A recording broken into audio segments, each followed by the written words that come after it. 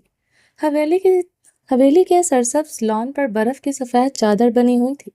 زران نے اپنے wrist watch پر نظر دوڑائی جہاں دن کے 9 بج رہے تھے۔ اسے ایک میٹنگ میں جلد از جلد پہنچنا تھا جو اس کی چیف منسٹر کے ساتھ منعقد تھی۔ اس کے بعد اسے انٹرپرائز کے افتتاح کے لیے جانا تھا۔ وہ باقاعدہ طور پر سیاست میں قدم رکھ چکا تھا۔ ان کچھ ماہ میں وہ شہرت کی بلندیوں پر چڑھ چکا تھا۔ اپنے علاقے کا سردار تو پہلے ہی تھا، اب اپنے صوبے کا منسٹر بھی بن چکا تھا۔ زاران اپنا موبائل ڈریسنگ ٹیبل سے اٹھاتے اپنے کوٹ میں ڈالنے ہی لگا تھا کہ اس کے واٹس ایپ میں جس میں ایک اننون نمبر سے میسیجز کی بھرمار تھی جنہیں اس نے رات سے سین نہیں کیا تھا۔ زران نے نچلا لب دانتوں میں دبائے میسیجز اوپن کیے تھے جس میں ویئر آر یو بہت سے سوالیہ مارک کے ریلیٹڈ میسیج تھے جو بہت زیادہ تعداد میں تھے۔ ایک میسیج پر اس کی نظر ٹھہری تھی۔ Black does not shirts you that why don't wear black colour in today's meeting. آپ پر بلیک کلر بالکل سوٹ نہیں کرتا تو آپ میٹنگ میں بلیک کلر مت پہنیے گا۔ زران خان زادہ نے لب کھینچتے وہ میسیج پڑھا تھا۔ زران نے اپنا کوٹ اتار کر بیڈ پر اچھالا تھا۔ اپنی شرٹ کے بٹن کھولتے ہوئے اس نے شرٹ پر بھی بیڈ پر اچھالی تھی۔ وہ لب نیچے سنجیدگی سے ڈریسنگ کی طرف بڑھا تھا۔ کبرڈ سے بلیک کلر کی شرٹ نکالتے وہ باہر آیا۔ اب وہ ڈریسنگ مرر کے سامنے کھڑا مرر میں دیکھتے شرٹ پہنتے اس کے بٹن بند کر رہا تھا۔ اپنا کوٹ بیڈ سے اٹھائے اس نے پہنتے ہوئے ڈریسنگ مرر میں دیکھا۔ اب وہ فل بلیک کلر میں ملبوس تھا۔ ان 7 ماہ میں اس نے پہنا ہی صرف بلیک کلر تھا۔ سماعتوں میں کسی کے لفظ گونج رہے تھے۔ زاران مجھے آپ پر بلیک کلر نہیں پسند، مت پہنا کریں۔ پھر اپنے لفظ یاد آئے تھے۔ اوکے ڈن، نہیں پہنوں گا۔ اگر میری بیوی کی نہیں پسند تو میں نہیں پہنوں گا۔ سچ میں نہیں پہنوں گے؟ اس کی بھیگی آنکھیں یاد آئی تھی۔ وہ اس کی گردن میں باہیں حمائل کرتے شدت سے اس کے سینے سے لپٹی تھی۔ زاران نے کوٹ کے اگلے 2 بٹن بند کرتے ڈریسنگ مرر میں دیکھتے خود پر پرفیوم چھڑکا تھا۔ ان 7 ماہ میں اس نے پہنا ہی بلیک کلر تھا۔ کوئی اور کلر پہننا اس پر حرام ہو چکا تھا۔ وہ سنجیدگی سے مرر میں دیکھ رہا تھا۔ اس کی ڈریسنگ پر پڑے موبائل کے وائبریٹ ہونا شروع ہو چکی تھی۔ اسی انجان نمبر سے ایک بار پھر میسیج آنا شروع ہو چکے تھے جنہیں اگنور کرتا وہ موبائل پاکٹ میں ڈالتا کمرے سے باہر نکل آیا تھا۔ ابرش اپنے کمرے میں بیڈ پر لیٹی اپنے سینے پر موبائل رکھے چت لیٹی چھت کو دیکھ رہی تھی۔ اس وقت ادھر رات کے 3 بج رہے تھے مگر نیند اس کی آنکھوں میں کوسوں دور تھی۔ اس ستمگر کو کب سے میسیجز کیے ہوئے تھے مگر اس نے ابھی تک سین نہیں کیے تھے۔ ابرش کی آنکھوں کے گوشے سے آنسو گرتے تکیے کو بھگو رہے تھے۔ ان 7 مہینے میں اس نے ایک کال ایک میسیج نہیں کیا تھا اسے ہر نمبر آئی ڈی سے وہ بلاک کر چکا تھا۔ وہ اسے ایک انجان نمبر سے میسیج کرتی تھی جسے وہ کبھی کبھی سین کرتے رپلائی کر دیتا تھا۔ ان 7 مہینوں میں وہ پاکستان کے مشہور شخصیت بن چکا تھا جس کے ڈیفرنٹ انٹرویو اس کے سوشل ایونٹ پر ہر چیز پر وہ نظر رکھے ہوئے تھی۔ سارا دن وہ زران خان زادہ کے بارے میں سرچ کرتی۔ اس کا سوشل سرکل بہت ہائی ہو چکا تھا۔ اس کے سوشل اکاؤنٹ میں صرف 7 ماہ میں ملین فالوورز کی تعداد ہو چکی تھی۔ چیف منسٹر سے لے کر پرائم منسٹر کے ساتھ اس کی تصویریں سوشل میڈیا کی زینت بنتی رہتی تھی۔ اس کی فیمیل فینس کی تعداد بڑھتی جا رہی تھی۔ اپنی کارکردگی اور اپنی شاندار پرسنالٹی کی بدولت اس کے فینس میں ایک بڑی تعداد فیمیل کی تھی۔ ابرش بھی اسے ایک فین بن کر میسیج کرتی تھی۔ ابرش اپنی بھیگی آنکھیں رگڑتے سائڈ کروٹ لیے لیٹی تھی۔ موبائل سکرین پر نظریں دوڑائیں وہ جلدی سے اٹھ کر بیٹھی تھی۔ اس نے اس کے میسیج سین کر لیے تھے مگر ہمیشہ کی طرح جواب نہیں دیا تھا۔ ابرش اپنی بھیگی نگاہیں رگڑتے گھٹنوں میں منہ چھپائے شدت سے روتی تھی۔ وہ سچ میں ایک صفا خان زادہ تھا جو اسے بھول چکا تھا۔ میں تمہیں کبھی نہیں بھول سکتی مسٹر خان زادہ۔ میں تم سے آج بھی اتنی ہی شدت سے محبت کرتی ہوں اور کرتی رہوں گی۔ وہ ہچکولے لیتے وجود کے ساتھ ہچیوں سے روتے ہوئے بول رہی تھی۔ حیدر خان اوسگل کے ساتھ لاؤنج میں داخل ہوا تھا۔ رقیہ خانم بے قراری سے صوفے سے اٹھتے حیدر خان کی طرف بڑھی۔ کیا کہا ہے ڈاکٹر نے؟ رقیہ خانم نے بے تابی سے پوچھا تھا۔ یہی کہ اوسگل کبھی ماں نہیں بن سکتی۔ حیدر خان سپاٹ لہجے میں بولتا صوفے پر بیٹھ چکا تھا۔ اوس گل بھی پترائی کیفیت میں صوفے پر بیٹھ چکی تھی۔ یہ کیا کہہ رہا ہے تم حیدر؟ ایسے کیسے ہو سکتا ہے؟ اوس گل کیسے پانچ ہو سکتا ہے؟ رقیہ خانم نے بھرائی آواز میں سوال کیا۔ یہ ہو چکا ہے مورے، اوس گل ماں نہیں بن سکتی۔ اب ایسا کریں میری تیسری شادی کروا دیں۔ اگر تیسری شادی سے بھی اولاد نہیں ہوئی تو چوتھی بھی کروا دیجیے گا، میں کرنے کے لیے تیار ہوں۔ حیدر سپاٹ انداز میں کہتا اپنے کمرے کی جانب بڑھ گیا تھا۔ یہ کیا ہو گیا ہے؟ یہ کیسے ہو گیا؟ رقیہ خانم صدمے کی کیفیت میں بول رہی تھی۔ یہ صرف تمہارا وجہ سے ہوا ہے خالہ، تمہارا فرشتے پر ظلم کی وجہ سے ایسا ہوا۔ اس کو بانجھ کہہ کر اس حویلی سے نکالا تھا۔ آج میں ہم بھی بانجھ ہو چکا ہے، تمہارا بڑا بول کی سزا ہم کو مل گیا۔ اوس گل رقیہ خانم کو دیکھتے غصے سے چیخی تھی۔ اوس گل یہ کس لہجے میں بات کر رہا ہے ہم سے؟ حیدر سن لے گا تو تمہیں اسی وقت گھر سے نکال دے گا، رقیہ خانم نے ناگواری سے ٹوکا تھا۔ ہم اسی لہجے میں بات کر رہا ہے جس کے تم لائق ہے، ہمارا قسمت خراب کر دی جس کی وجہ سے ہم تمہارا باتوں میں آ گیا، ہم یہ حویلی زمین جائیداد کے لالچ میں آ گیا، سوچا تھا حیدر خان کو اولاد دے کر ہم اس حویلی کا مالک بن جائے گا، مگر کیا ہوا؟ نہ حیدر ہمارا ہوا اور نہ یہ حویلی، ایک بٹا ہوا انسان ہمارا حصہ میں آیا ہے، وہ ہم سے محبت کیا کرے گا؟ اپنا قربت کے لمحات وہ ہم پر احسان کر کے ہمیں دیتا ہے۔ کیا فائدہ ہوا اس حیدر خان کی سے شادی کر کے؟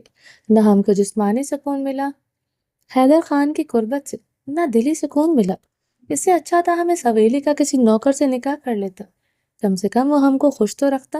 اوس گل تم ہوش میں تو ہے؟ یہ کس طرح باتیں کر رہا ہے؟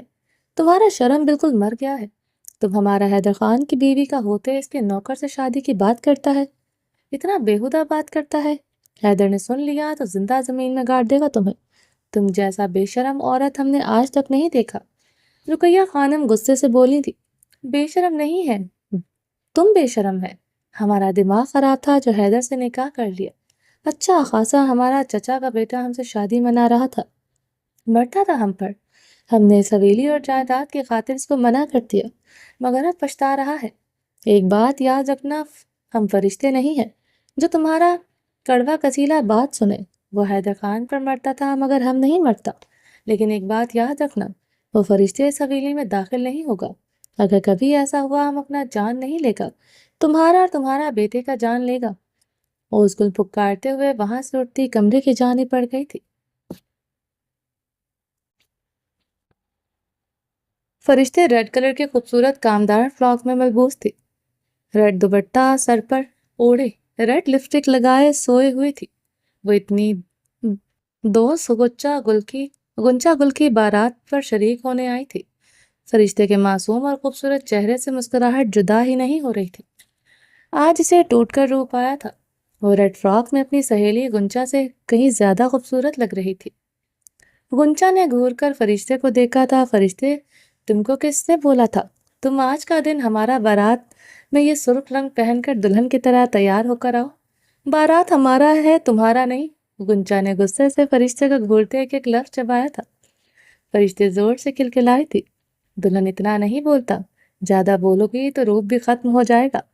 فرشتے لب دانتوں میں دبائے بولی تھی۔ فرشتے، تم کو مذاق سوچ رہا ہے، ہم سچ کہہ رہا ہے، ہمارا ساس بھی تم پر کیسے واری ہو رہا تھا، وہ تو تمہارا بیٹوں کو دیکھ لیا تو وہ بیچارہ مایوس ہو گیا، ورنہ ہم کو تو لگ رہا تھا وہ ہمارا نکاح کی جگہ تمہارا نکاح اپنا بیٹا سے پڑھوا لے گا۔ کیسی باتیں کر رہی ہو گنچا، میں بیوی ہوں حیدر خان کی، اس کی امانت تم کیسے کسی کے نام بھی میرے ساتھ جوڑ سکتا ہے؟ فرشتے نے سرخ چہرے کے ساتھ گنچا کو دیکھتے کہا۔ ہم تو مذاق کر رہا تھا، تم برا مان گیا، گنچا نے منمناتے ہوئے وضاحت دی۔ فرشتے نے بنا کوئی جواب دیے آرام سے پرام سے دراب کو پکڑتے اپنی گود میں اٹھایا، جو ہلکا ہلکا نیند سے اٹھتا کسمسا رہا تھا۔ فرشتے نے دراب کو اٹھاتے درخشاں کی تلاش میں نظریں دوڑائی تھی جو نظر نہیں آ رہی تھی۔ دراب کو اس نے جیسے ہی گود میں اٹھایا، پرام میں سویا زراب گلا پھاڑ کر رونے لگا تھا۔ فرشتے نے گھبراتے ہوئے زراب کو دیکھا تھا، وہ دونوں کو بیک وقت گود میں نہیں اٹھا سکتی تھی، ابھی وہ 2 مہینے کے ہی تو ہوئے تھے، مگر وہ کافی صحت مند تھے۔ ایک کو ہی گود میں اٹھا لے تو بڑی بات تھی۔ فرشتے زراف کو روتے ہوئے دیکھ کر روحاسی ہوئی تھی۔ ان دونوں میں سے کوئی بھی روتا تھا، اس سے زیادہ وہ رونے لگ جاتی تھی، لیکن دونوں کو ایک ہی ٹائم پر رونا ہوتا تھا، ایک ہی ٹائم پر فیڈ کرنا ہوتا تھا۔ فرشتے نے زراف کو روتا دیکھ کر اسے بھی پرام سے نکالتے گود میں اٹھایا تھا، اور وہ صوفے سے اٹھتے دونوں کو اپنے کندھوں سے لگائے تھپک رہی تھی۔ دونوں گلا پھاڑ کر رو رہے تھے۔ فرشتے نے روحاں سے ہوتے درخشا کی تلاش میں نظریں دوڑائیں، وہ وہاں نظر نہیں آئی۔ دونوں کو بھوک لگی تھی، وہ ایک ٹائم میں ایک کو ہی فیڈ کروا سکتی تھی۔ فرشتے دونوں کو بازوں میں بھرتے درخشاں کی تلاش میں آگے بڑھی تھی کہ گنچا کی 10 سال کی بھتیجی نے اسے دراف زبردستی پکڑا تھا۔ اللہ باجی، یہ کتنا پیارا ہے! اس نے چٹا چٹ دراف کے گالوں کو بوسے دیے۔ رانا، دراف کو مجھے پکڑاؤ، فرشتے نے آگے ہوتے رانا سے دراف لینا چاہا۔ فرشتے باجی، آپ نے زراف نہیں سنبھالا جا رہا، اس کو کیسے دیکھے گا؟ یہ ہم کو دے دو، ہم اس کو سنبھال لے گا۔ رانا دراف کو سینے میں بھینچے بولے، رانا تم چھوٹی ہو، تم سے گر گیا تو دے دو دراف مجھے۔ فرشتے نے رانا سے دراف لینا چاہا تھا۔ اللہ فرشتہ باجی، ہم اتنا چھوٹا بچی نہیں ہے کہ گر جائے، ابھی آتا ہے۔ رانا دراف کو پکڑے تیزی سے باہر کی طرف بڑھ گئی تھی۔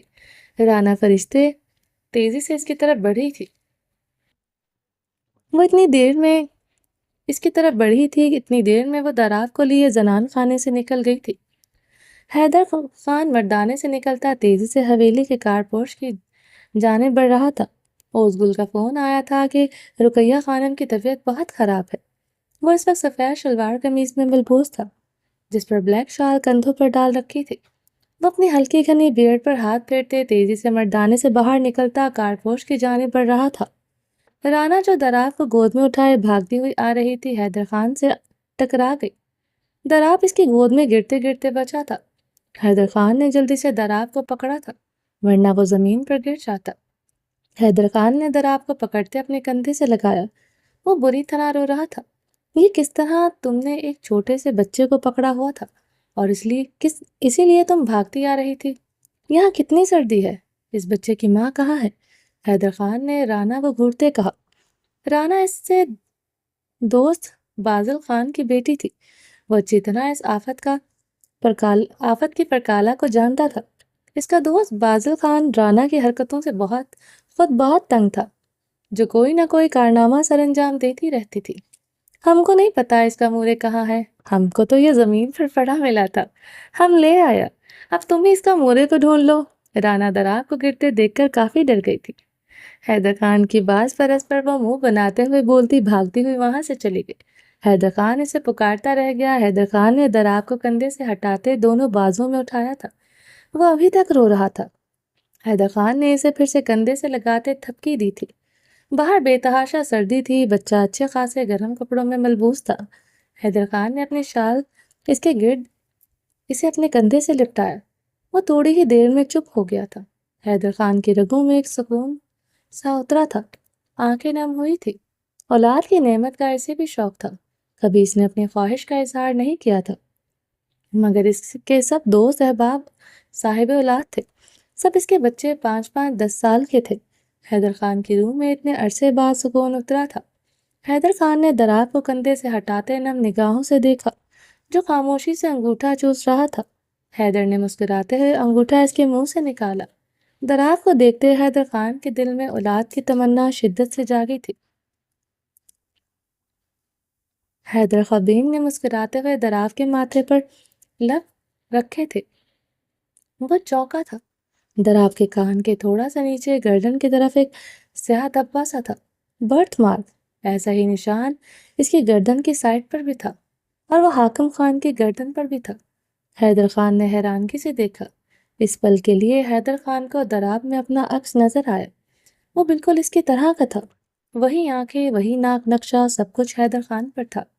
حیدر خان نم نگاہوں سے اسے دیکھ رہا تھا۔ حیدر خان کی آنکھوں سے آنسو گرتے دراف کے گال پر برسا تھا۔ دل میں شدت سے تمنا جاگی تھی۔ دراب اس کا بیٹا ہوتا، وہ دراب کو یکدم گلے سے لگا گیا تھا۔ فرشتے زراب کو سینے میں بھیجے تیز تیز قدم اٹھاتے زنان خانے سے نکلتی باہر آئی تھی۔ رانا اسے اندر کہیں نہیں دکھائی دے رہی تھی، نہ درخشاں دکھائی دے رہی تھی، اس کی جان حلق میں اٹکی ہوئی تھی۔ دراب اور زراب میں اس کی جان بستی تھی۔ وہ بھیگی نگاہوں سے دراب کی تلاش میں آگے بڑھ رہی تھی۔ یکدم اس کے قدم ٹھہرے تھے۔ دراب حیدر خان کی باہوں میں تھا، جسے وہ بازوں میں اٹھائے بے تحاشا چوم رہا تھا۔ فرشتے کا پورا وجود زلزلوں کی زد میں آیا تھا۔ وہ 7 ماہ بعد حیدر خان کو دیکھ رہی تھی۔ دراب کو حیدر خان کی گود میں دیکھ کر اس کی رنگت فک ہوئی تھی، سانسیں تیز ہوئی تھی۔ فرشتے زراب کو سختی سے اپنے بازوں میں بھینچا تھا۔ خان، میرا بچہ واپس دو، فرشتے نے لرزتے لبوں سے حیدر خان کو پکارا۔ حیدر نے فرشتے کی آواز پر حیرت سے نظریں اٹھا کر دیکھا تھا۔ اپنے سامنے کھڑی فرشتے کو دیکھ کر حیدر خان پر تو حیرتوں کا پہاڑ ٹوٹا تھا۔ وہ ریڈ لباس میں ریڈ دوپٹہ اوڑھے بے تحاشا خوبصورت لگ رہی تھی۔ گود میں ایک بچہ اٹھائے ہوئے تھی، جو اسی کے بچے کا ہم شکل تھا، جو حیدر خان نے گود میں بٹھایا ہوا تھا۔ حیدر حیرانگی سے فرشتے کو دیکھ رہا تھا، جو پہلے سے کہیں زیادہ خوبصورت ہو گئی تھی۔ وہ اسے اتنا تیار دیکھ کر بھی حیران تھا۔ اسی تو پورا یقین تھا فرشتے نے اس کی جدائی میں آئینہ بھی دیکھنا چھوڑ دیا ہوگا۔ وہ تو اس کے سامنے دلہن بنی کھڑی تھی۔ خان، میرا بچہ مجھے واپس کر دو، فرشتے اب کی بار چیخی تھی۔ تمہارا بچہ؟ حیدر نے ناسمجھی سے فرشتے کو دیکھا تھا، جو گود میں بچہ اٹھائے بری طرح لرز رہی تھی۔ میرا بچہ ہے خان، میرے بیٹوں پر آپ کا کوئی حق نہیں ہے۔ آپ ان کے باپ ضرور ہیں، اگر حق صرف میرا ہے، میں اپنا دراب آپ کو نہیں دوں گی۔ زراب دراب دونوں میرے بیٹے، صرف میرے بیٹے ہیں، آپ کا میرے بیٹوں پر کوئی حق نہیں ہے۔ فرشتے زراب کو سینے میں کھینچتے حیدر خان کی طرف بڑھی تھی۔ ایک ہاتھ سے دراب حیدر خان سے لینا چاہا تھا۔ حیدر کئی قدم پیچھے کو ہوتے دراب کو سینے میں بھینچ گیا تھا۔ خان، فرشتے روتے ہوئے چلائی تھی، یہ میرے بیٹے ہیں خان، آپ کا میرے بیٹوں پر کوئی حق نہیں ہے۔ مجھے میرا دراب دے۔ فرشتے زراب کو سینے میں بھینچے روتے ہوئے بولی۔ حیدر خان دراب کو سینے میں بھینچتے نم نگاہوں سے بھی یقینی سے فرشتے کو دیکھ رہا تھا۔ دراب اور زراب اس کے بیٹے تھے، وہ 2 بیٹوں کا باپ تھا، اسے معلوم نہیں تھا۔ حیدر خان نے کندھے سے گود میں منتقل کرتے دراب کو دیکھا تھا۔ حیدر خان نم نگاہوں سے دراب کو دیکھ رہا تھا۔ فرشتے، کیا ہوا ہے، تم یہاں کیوں کھڑا ہے؟ درخزئی کی آواز پر فرشتے جلدی سے درخزئی کی طرف بڑھے۔ درخزئی، یہ میرے بچے ہیں، ان کا خان سے کوئی تعلق نہیں ہے۔ میرا بیٹا ہے، تم خان سے مجھے لے دو، فرشتے درخزئی سے التجائیہ لہجے میں بولی۔ درخزئی نے فرشتے کے لرزتے وجود کو دیکھتے زراب کو اس سے لیا تھا، جو فرشتے نے اسے آسانی سے دے دیا تھا۔ حیدر خان نے دراب کو سینے میں بھینچتے فرشتے کے قریب کسی غیر مرد کو کھڑے دیکھا، جو سیاہ لباس میں ملبوس اچھی خاصی پرسنالٹی کا حامل تھا۔ فرشتے اس کے بے حد قریب کھڑے رو رہی تھی۔ حیدر خان کے ماتھے کی رگیں تنی تھی، رنگت اشتعال کے مارے سرخ ہوئی تھی۔ وہ اتنی تیار ہو کر ایک غیر مرد کے قریب کھڑی تھی، اس کی فرشتے تو کسی غیر مرد کے سامنے اپنا چہرہ نہیں کھولتی تھی۔ درخزئی، تم کھڑے کیا کر رہے ہو؟ میرا بچہ خان سے لے کر دو، مجھے اپنا دراب خان کے پاس قبول نہیں ہے۔ میرے بیٹوں پر اور مجھ پر اب خان کا کوئی حق نہیں ہے۔ فرشتے درخزئی کی طرف دیکھتے شدت غم سے روتے ہوئے چلائی تھی۔ فرشتے کی بات پر حیدر خان کے ماتھے کی رگیں تنی تھی، رنگت اشتعال کے مارے سرخ ہوئی تھی۔ اس کا فرشتے پر کوئی حق نہیں، فرشتے کے لبوں سے یہ الفاظ اسے سوئیاں چبھو گئے تھے۔ فرشتے ایسے کبھی بولے گی وہ سوچ بھی نہیں سکتا تھا۔ وہ تو یہی سمجھتا تھا وہ جب بھی اس کی طرف پلٹے گا وہ اس کی ایک پکار پر اس کے پاس چلی آئے گی، وہ اس کی تھی، صرف اس کی ذاتی ملکیت۔ حیدر خان نے قہر آلود نگاہوں سے فرشتے کو گھورا تھا۔ وہ اتنی تیار ہو کر ایک غیر مرد کے قریب کھڑی تھی، اس کی فرشتے تو کبھی غیر مرد کے سامنے اپنا چہرہ نہیں کھولتی تھی۔ حیدر خان کی سرخ آنکھوں میں فرشتے کو گیسوں کا سب سے دیکھ رہا تھا۔ اس کا اتنا تیار ہو کر یہاں آنا حیدر خان کے تن بدن میں آگ لگائے ہوئے تھا۔ اوپر سے وہ کھلے چہرے کے ساتھ باہر کھڑی تھی۔ وہ اچھی طرح جانتی تھی اس کے چہرے پر وہ کسی کی نظر برداشت نہیں کر سکتا تھا۔ وہ ایسے کیسے 7 پردوں میں چھپا کر رکھتا تھا۔ اب وہ کھلے چہرے کے ساتھ ایک غیر مرد کے پاس کھڑی تھی۔ دراب اب حیدر خان کے حصار میں بری طرح رونے لگا تھا۔ حیدر خان اسے بہت سختی سے خود میں بھینچے ہوئے تھا۔ درخزئی! فرشتے دراب کے رونے پر بری طرح تڑپتی درخزئی کو ہچکی لیتے پکارا۔ حیدر خان کے پورے وجود کی رگیں جیسے ظاہر ہوئی تھی۔ اس نے مٹھی دبوچے دراب کو دیکھا جس کے حصان میں بری طرح مچلتے رو رہا تھا۔ درخزئی نے آگے بڑھتے حیدر خان کی باہوں میں مچلتے روتے دراب کو لیا تھا۔ حیدر خان نے خود پر قابو پاتے دراب کو دے دیا تھا۔ وہ بری طرح رو رہا تھا۔ دراب کا رونا حیدر خان کو تڑپا گیا تھا۔ درخزئی حیدر خان کو سرد نگاہوں سے گھورتے دراب اور دراب کو اپنے بازوں میں بھرتے فرشتے کی طرف بڑھا۔ چلو یہاں سے درخزئی! فرشتے نے ہچکی لیتے ہوئے درخزئی کی مضبوط مردانہ بالوں سے بھری ہوئی کلائی تھامی تھی۔ وہ ایک نظر حیدر خان پر ڈالتے آگے بڑھ گئی تھی۔ حیدر خان اپنے جبڑے بھیجتے اپنی مٹھیاں دبوچ گیا تھا۔ سینے میں دہکتا تندور چلا تھا۔ اس نے اس کے سامنے کسی غیر مرد کی کلائی پکڑی تھی۔ اس کے فرشتے جو کسی غیر مرد کے چھونے پر دوزخ کی آگ سے ڈرتی تھی، وہ آج کسی غیر مرد کی کلائی جکڑے ہوئے تھی۔ حیدر خان کے پورے وجود میں چونٹیاں رینگ رہی تھی۔ فرشتے اسی ریڈ دوپٹے کا نقاب کرتے درخزئی کے ہمراہ تیز تیز قدموں سے کارپوش کی طرف بڑھی۔ حیدر خان اپنے بچوں اپنی بیوی کو کسی غیر انسان کے ساتھ جاتا دیکھ کر خود پر بمشکل قابو پائے ہوئے تھا۔ اسفندیار خان کی سٹی نیو یارک میں اپنے اپارٹمنٹ میں صوفے پر بیٹھا دونوں ٹانگوں کو ٹیبل پر پھیلائے صوفے کی پشت کے ساتھ ٹیک لگائے ہوئے تھا۔ لیپ ٹاپ اس کی لیپ پر رکھا ہوا تھا۔ وہ سگریٹ لگائے لبوں میں دبائے لیپ ٹاپ کی اسکرین پر نظریں جمائے ہوئے گہرے کش لے رہا تھا۔ نیلی آنکھوں کی رنگت ہلکی سی سرخی مائل تھی۔ چہرہ سرد سپاٹ تھا۔ اس وقت پاکستان میں رات کے 2 بج رہے تھے۔ نیو یارک میں شام کے 4 بج رہے تھے۔ اسکرین پر نظر آتے منظر کو دیکھتے اسفندیار خان کی مردانہ انا کو کافی سکون مل رہا تھا۔ وہ سگریٹ کے گہرے کش لیتا اس کی نازک وجود کو گہری نگاہوں سے دیکھ رہا تھا، جو پچھلے 4 گھنٹوں سے تکیے میں منہ چھپائے زارو قطار رو رہی تھی۔ اس کی گلابی لبوں کی جنبش سے وہ بخوبی اندازہ لگا سکتی تھی وہ لب کس کو پکار رہے ہیں۔ وہ نازک وجود رات کو گھنٹوں اسی ایک نام کی تو مالا جپتے روتے رہتا تھا۔ اسفندیار خان کے لبوں پر بکھری تلخ زخمی مسکراہٹ میں اضافہ ہو رہا تھا۔ اس کی آنکھیں سرد سرخ تھیں۔ وہ اس نازک وجود کو روتے ہوئے دیکھ کر اضطرابی انداز میں سگریٹ کے گہرے کش لے رہا تھا۔ وہ زران خانزادہ کی بہن کو تکلیف دینا چاہتا تھا۔ وہ پچھلے 7 ماہ سے اس کی بہن کو بن آگ مچھلی کی طرح تڑپا رہا تھا۔ اس کی سسکیاں، اس کا تڑپنا اسفندیار خان کو کافی سکون پہنچا رہا تھا۔ وہ جب اس کے کمرے میں اس کی تصویر کو چومتے بے تحاشا روتی تو اسفندیار خان کی کھردری انگلیاں اسکرین پر تھر تھراتی رہتی تھی۔ جانتا تھا وہ اس کی محبت میں دیوانی ہے اور یہ 7 ماہ سے بخوبی احساس دلا چکے تھے۔ وہ تو اس کی محبت میں شدید پاگل ہے۔ اس کا کمرہ عابر خان کے لیے ماتم کدا بن چکا تھا۔ ان 7 ماہ میں اس نے پل پل عابر پر نظر رکھی تھی۔ عابر خان کو تڑپتے دیکھ کر اسفندیار خان کے بدلے کی آگ کو کافی ٹھنڈک پہنچ رہی تھی۔ وہ پاس رہ کر عابر اسفندیار خان کو کبھی تکلیف نہیں دے سکتا تھا، مگر وہ دور رہ کر وہ اسے درد کے تنہائی پر تڑپتے دیکھنا چاہتا تھا، تاکہ زران خانزادہ بھی اسی تکلیف سے گزرے جس تکلیف سے وہ گزر رہا تھا۔ اسفندیار خان نے تلخی سے مسکراتے لیپ ٹاپ کی اسکرین کو دیکھا، جہاں نازک وجود بری طرح ہچکولے بھر رہا تھا۔ اسفندیار خان نے استزائیہ مسکراتے ہوئے لیپ ٹاپ کو بند کیا تھا۔ وہ سگریٹ کے گہرے کش لیتا آنکھیں موند گیا تھا۔ نظروں کے سامنے وہ دلہن بنی نظر آئی تھی۔ میرون پٹھانی فراک پہنے ہوئی تھی، ماتھا پٹی لگائے، ریڈ لپسٹک لگائے، اپنے سنہری بالوں کا ڈھیلا سا سائڈ جوڑا بنائے ہوئے تھی۔ ہیزل گرے آنکھوں میں کاجل کی باریک تہ لگائے ہوئے تھی، وہی کاجل جو اس کی ہیزل گرے آنکھوں میں اچھا نہیں لگا تھا۔ اپنی آنکھوں کو وہ سجائے کہاں گوارا تھا۔ وہ گہری سرمئی تو ویسے ہی اسے پاگل کر دیتی تھی۔ وہ اس رات بھی اس کی سرمئی آنکھوں میں کاجل اچھا نہیں لگا تھا۔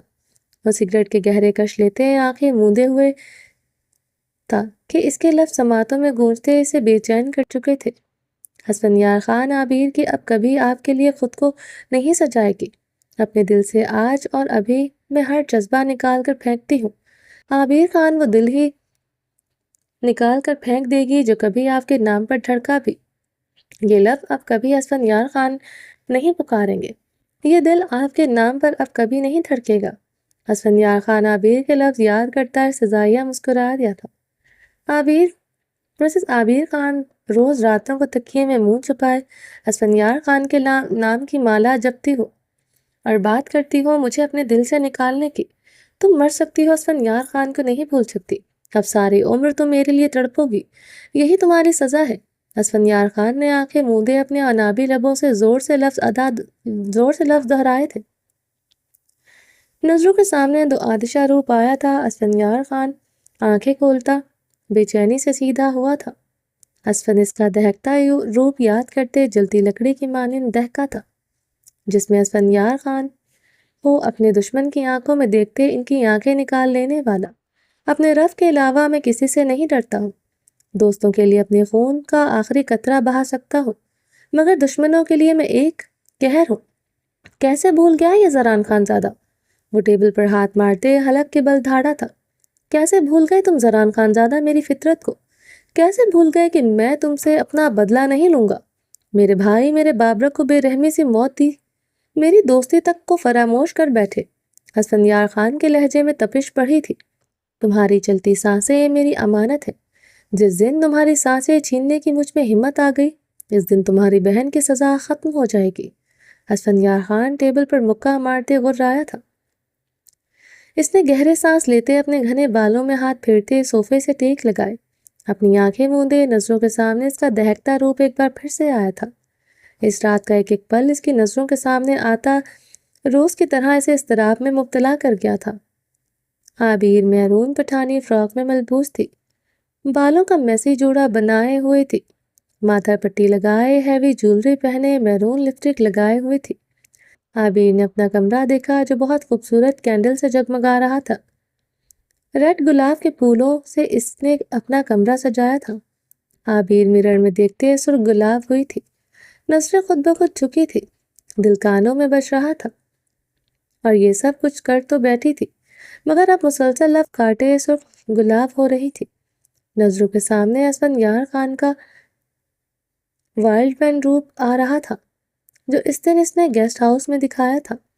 جتنا جنونی اور بے باک ہوگا عابر خان سوچ بھی نہیں سکتی تھی، مگر اس دن اسفندیار خان نے اپنا کہا سچ کر دکھایا تھا۔ بے باکی کی انتہا کرتے اسے آنکھیں بند نہیں کرنے دی تھی، ساری رات اپنی بے باک شدتوں سے اسے ستاتے اسے اپنی باہوں میں رکھا تھا، مگر ایک پل کے لیے اسے نظریں جھکانے نہیں دی تھی۔ عابر دہکتا شعلہ بنی رہی، ایسی تپش اس کے گال چھو رہے تھے، وہ وہی جانتی تھی، مکئی کے دانے کی طرح بھٹی میں جلتے اس کے گال تپش چھوڑ رہے تھے۔ عابر مرر میں دیکھتے ایک بار پھر سے سرخ گلاب ہوئی تھی، فراک کا گلا کافی گہرا تھا۔ چلیں جی باقی کا نیکسٹ ایپیسوڈ میں کنٹینیو کریں گے۔ 50 لائکس کمپلیٹ کریں، آپ لوگوں کو نیکسٹ ایپیسوڈ انشاءاللہ جلدی ملے گی۔ اپنا ڈھیر سارا خیال رکھیے گا، چینل کو سبسکرائب نہیں کیا تو بھی سبسکرائب کر دیں، لائک اینڈ کامنٹ لازمی کرا کریں، اور اپنا ڈھیر سارا خیال رکھیے گا، دعاؤں میں یاد رکھیے گا۔ اللہ حافظ۔